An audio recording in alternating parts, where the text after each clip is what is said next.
The mining colony of Rava 9 was never meant to be important. It was a small world of dust, long tunnels, hard work, and a quiet sky. Families lived simple lives there. Children played outside the metal shelters, miners worked day and night, and the colony's alarm system hardly ever made a sound. But everything changed in one single hour. It began when the sky cracked open with a loud, tearing noise. People looked up and saw dark shapes dropping through the clouds. Strange metal carriers, shaped like claws, rushed toward the ground.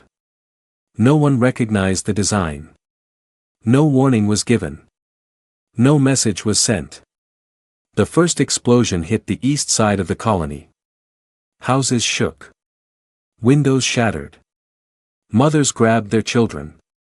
Men ran into the streets, shouting for help that would never come fast enough.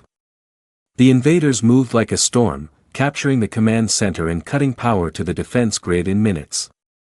Inside the underground tunnels, Lyra, a young technician, felt the entire floor tremble beneath her boots. She had been repairing an old sensor unit when dust showered down from the ceiling pipes. Screams echoed from above. She froze in fear, her heart pounding so hard it hurt. Then the emergency lights switched to red. That meant only one thing: the colony had been breached. Lyra ran toward the communication room, her breath sharp and shaky. When she reached it, she found chaos. Panels were broken. Wires were ripped out. Officers who usually stood tall now sat on the floor, defeated and silent. One of them looked at her with hopeless eyes and said, "The main tower is gone. We cannot call anyone." For a moment, the silence felt heavier than the explosions. No message. No warning. No rescue. But Lyra refused to accept that. Somewhere deep inside the comm room was something almost everyone had forgotten about: an old signal booster, a leftover device from the colony's first days. It was weak, unstable, and barely functional. But sometimes broken things are all someone needs. She pushed past the officers, opened a dusty storage panel, and pulled out the metallic box. It was covered in scratches, and its screen flickered like a dying flame. It looked useless. Still, she carried it to the table and connected the few wires that were not destroyed. The room brightened for a second. The booster came alive, humming painfully. "Lyra, it will not reach far," one officer whispered. "I only need it to reach someone," she replied. Her hands trembled as she typed the emergency code. She did not know who, if anyone, would hear it. She did not know if the signal would even leave the planet. But she sent it anyway. Not a speech. Not a detailed report. Just a short message carried by fear and desperation. "This is Rava 9. We are under attack. Please, help us." The moment she pressed send, a blast shook the colony so hard the walls cracked. The aliens were searching for survivors. They were destroying every hiding spot, every corridor, every last chance the people had. Colonists rushed into the tunnels. Children cried. Elders leaned on the walls, trying to stay upright. Some prayed. Others stared into the darkness, knowing that no normal rescue ship could reach them in time. But Lyra kept her eyes on the booster. A small green light blinked. Her message had escaped the planet. She did not know that her signal would travel far beyond the normal lanes.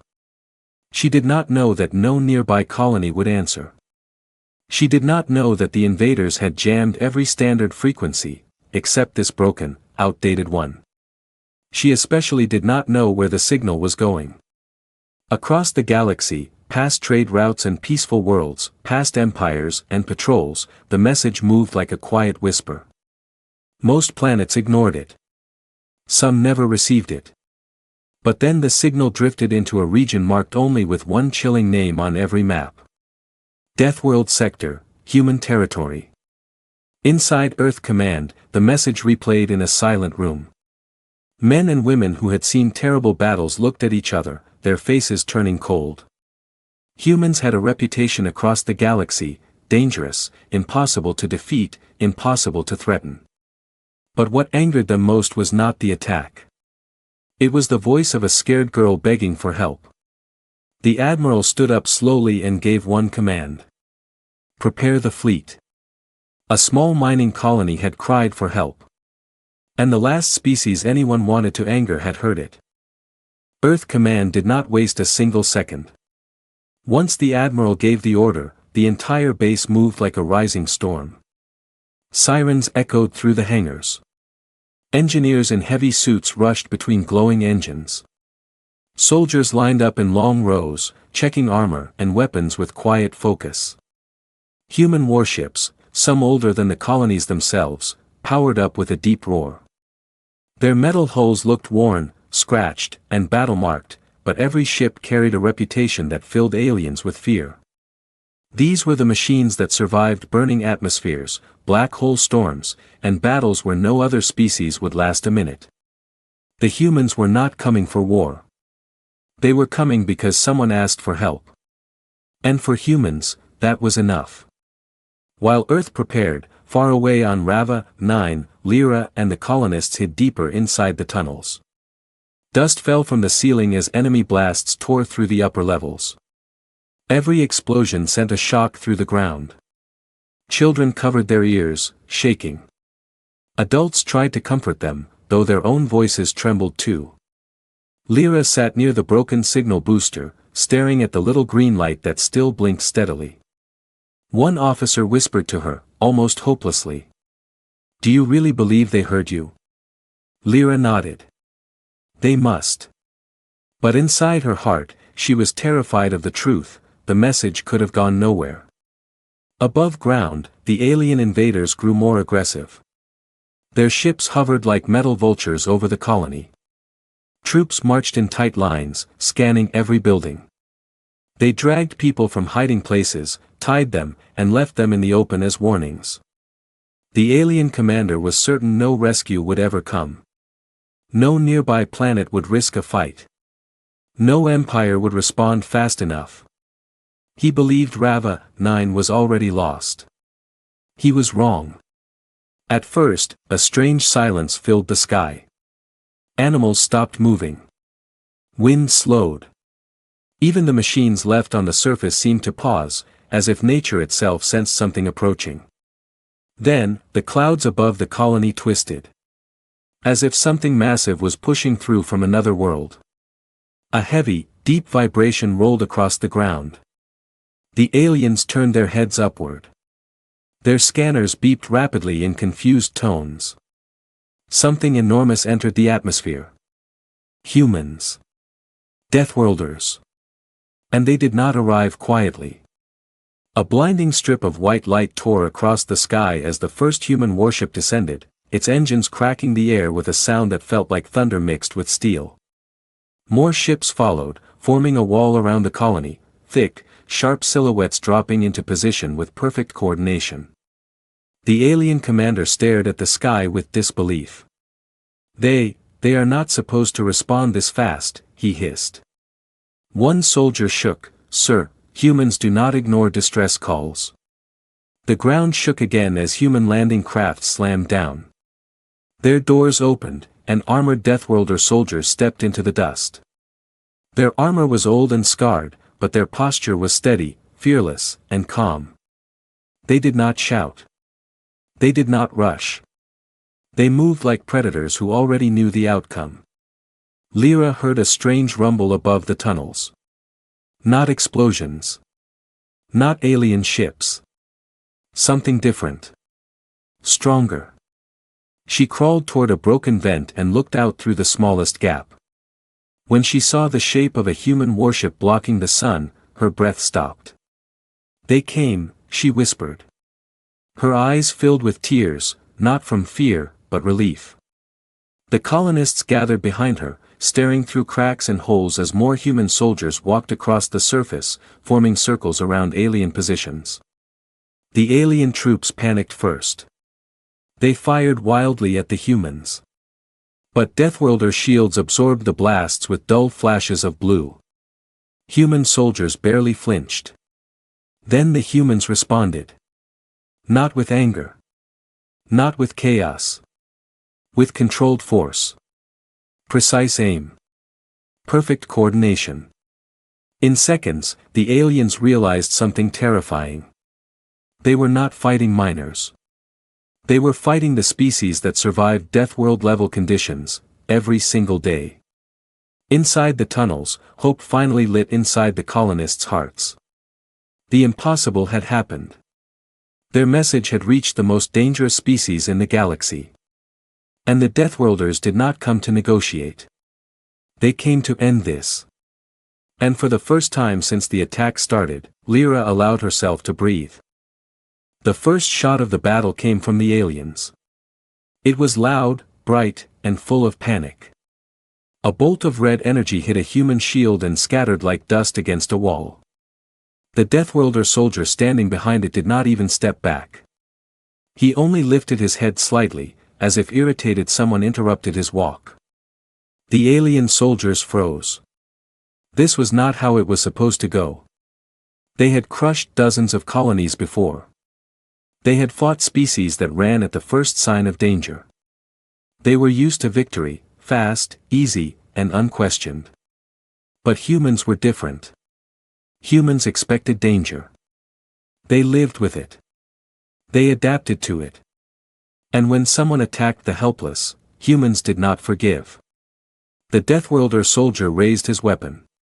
It hummed softly. One careful shot, and the alien cannon collapsed in a burst of sparks. That one, simple action changed the entire battlefield. The aliens were now fighting to survive. The humans were fighting to end this. The alien commander shouted orders, but his voice cracked. Fall back. Regroup. Hold the center. His troops tried. But the humans moved too fast. Deathworlder squads advanced in smooth lines, their boots shaking the ground with every step. Their armor reflected the flames of battle like silver fire. Their shields glowed brighter each time they blocked an alien blast. The aliens fired again and again, but no matter how hard they tried, human lines did not break. It was as if the humans were walking through a storm that belonged to them. For the colonists hiding underground, every distant sound felt like a giant ripping the surface apart.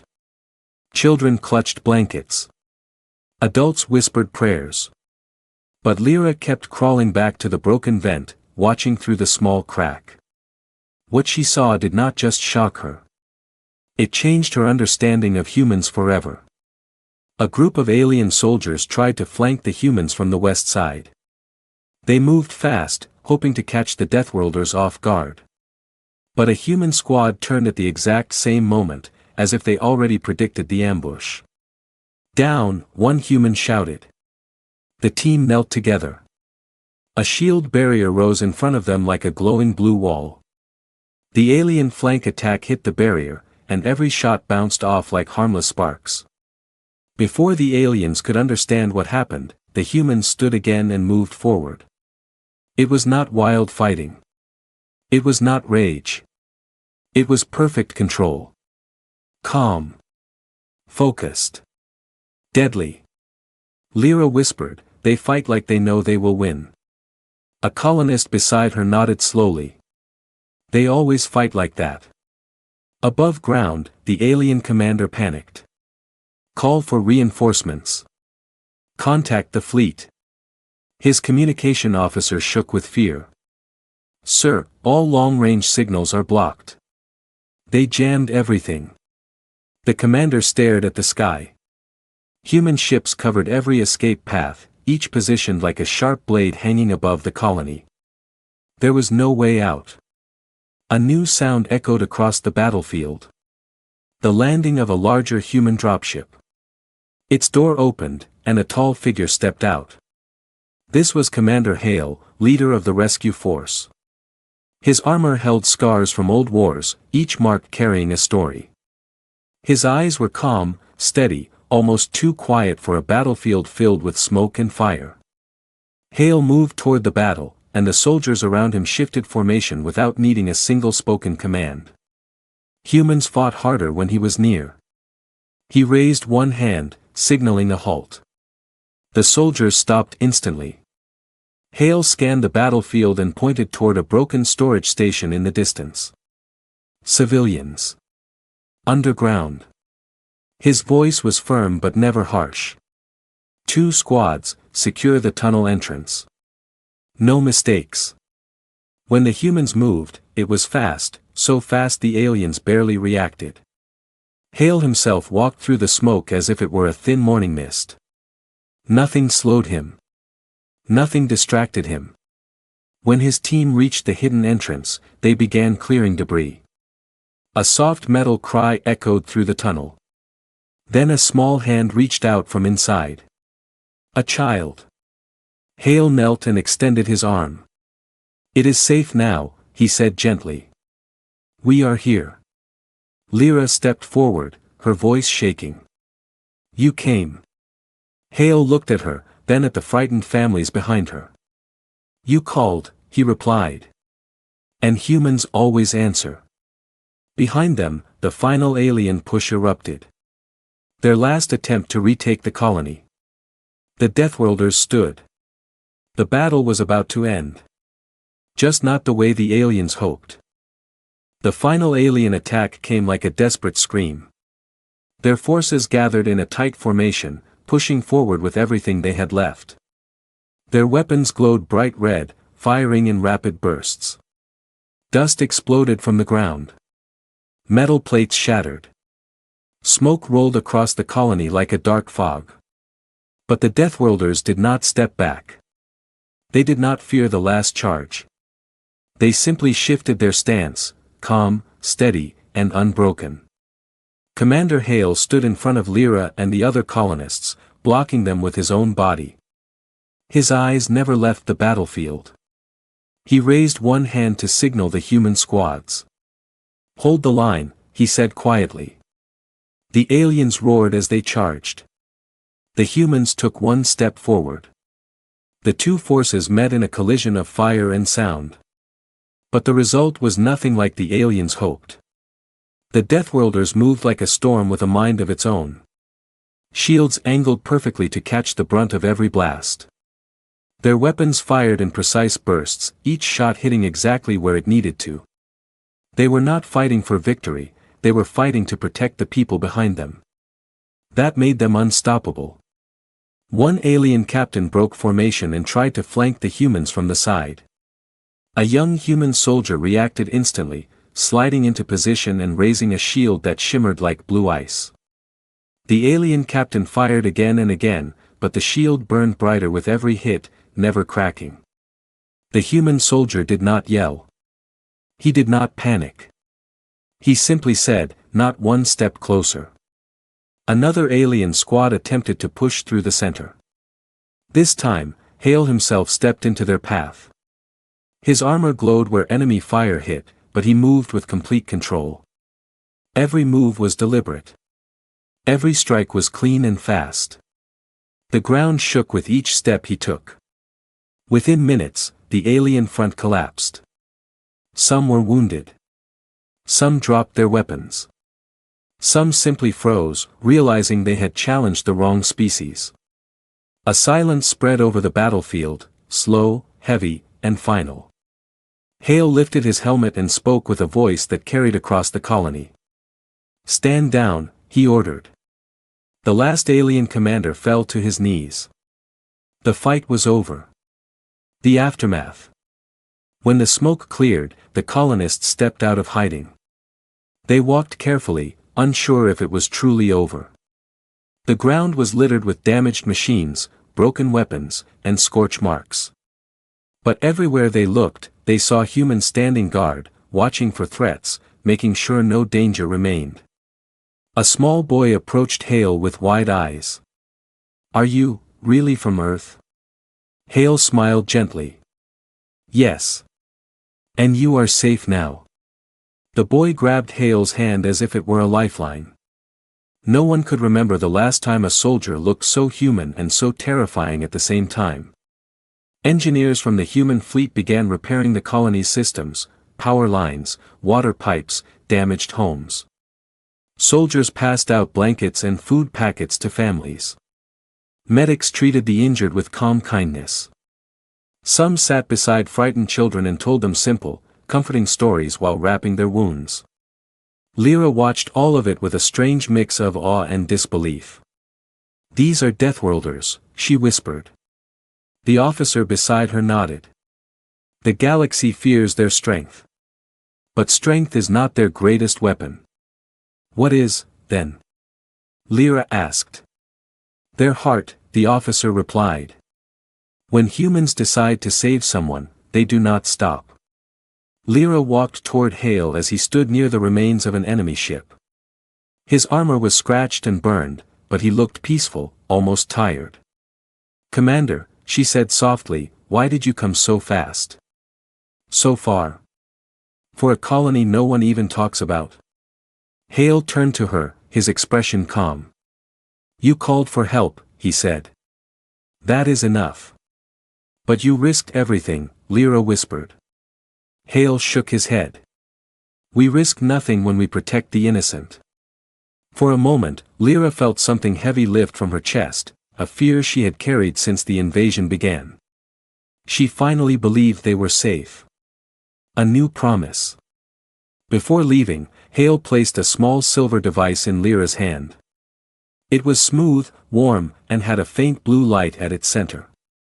"If danger returns," Hale said, "use this. It sends a direct signal to Earth's command." Lyra looked up at him in shock. "You would come again?" Hale nodded once. "We do not abandon people. Not ever." She closed her hand around the device as if holding something priceless. The colonists gathered together as the human fleet prepared to leave. Engines glowed in the sky, creating a soft hum that felt strangely comforting. The ships lifted slowly, rising through the clouds like silver guardians returning to their watch over the stars. Lyra stepped forward and whispered under her breath. "Thank you, Deathworlders." Far across the galaxy, new stories began to spread. Stories of a small